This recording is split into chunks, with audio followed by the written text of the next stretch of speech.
कक्षा 8 के विज्ञान में पहले पार्ट है, उसके क्वेश्चन आंसर हैं।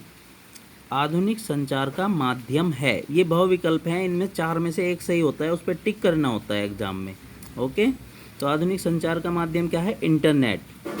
फिर दूसरा है खा, भारतीय अंतरिक्ष कार्यक्रम के जनक कौन है? तो ये हैं विक्रम साराभाई।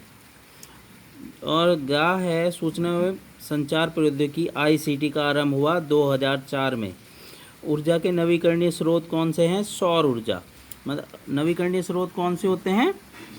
जिनको पुनः उपयोग कर सकते हैं। ये मैंने जब पाठ पढ़ाया उसमें भी बताया था। रिक्त स्थान है, व्यापार का अर्थ है क्रय और विक्रय। खा में आएगा, मेट्रो ट्रेन और बुलेट ट्रेन क्या हैं? परिवहन के नवीनतम साधन हैं। इसी तरह स्नैपडील, फ्लिपकार्ट आदि क्या है? ऑनलाइन कंपनियां हैं। आईसीटी योजना का आरंभ 2004 में हुआ था। 3G और 4G क्या है? संचार के साधन हैं। अब आता है वीडियो कॉन्फ्रेंसिंग, ये संचार का साधन है।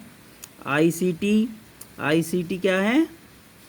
इसमें देखे लेंगे शिक्षा के स्तर में सुधार। आईआरएस क्या है?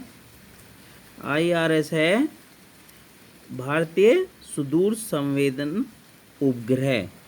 रक्षा एवं प्रतिरक्षा क्या है? डीआरडीओ।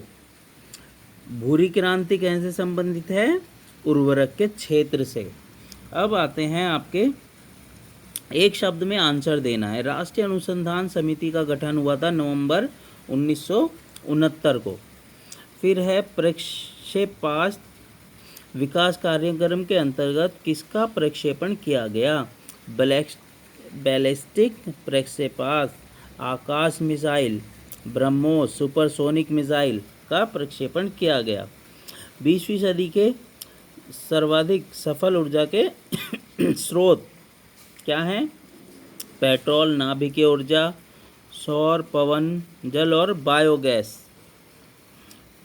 फिर है व्यवसाय एवं वाणिज्य की नवीनतम तकनीक, इसको क्या कहते हैं? नवीनतम ई कॉमर्स, ई व्यवसाय या ई कॉमर्स। NEGP की शुरुआत कब हुई थी? 18 मई 2006 को हुई थी। भूतापीय ऊर्जा किस प्रकार की ऊर्जा है? भूतापीय ऊर्जा का लिख देंगे, यह एक संग्रहित करके उपयोग करने वाली ऊर्जा है। इसरो का गठन हुआ था नवंबर 1969 को। फिर अगला क्वेश्चन है विनिर्माण से आप क्या समझते हैं? विनिर्माण मैंने पाठ में भी बताया था कि जो कच्चा माल है उसको हम किसी कच्चा माल लेके उसको तैयार करके मार्केट में बेचना विनिर्माण कहलाता है। शिक्षा के क्षेत्र में आईसीटी की क्या भूमिका है? शिक्षा के क्षेत्र में आईसीटी से एक बहुत बड़ी क्रांति आई है, जो दूर संचार से हम पढ़ने पढ़ाने का काम कर पा रहे हैं। ई गवर्नेंस क्या है? ई गवर्नेंस है जो इंटरनेट के माध्यम से, दूर संचार के माध्यम से जो हम काम कर पा रहे हैं वो ई गवर्नेंस है। ई गवर्नेंस का आप जीवन में क्या उपलब्धियां हैं? ई गवर्नेंस से हम बहुत सारी चीज़ें कर पा रहे हैं।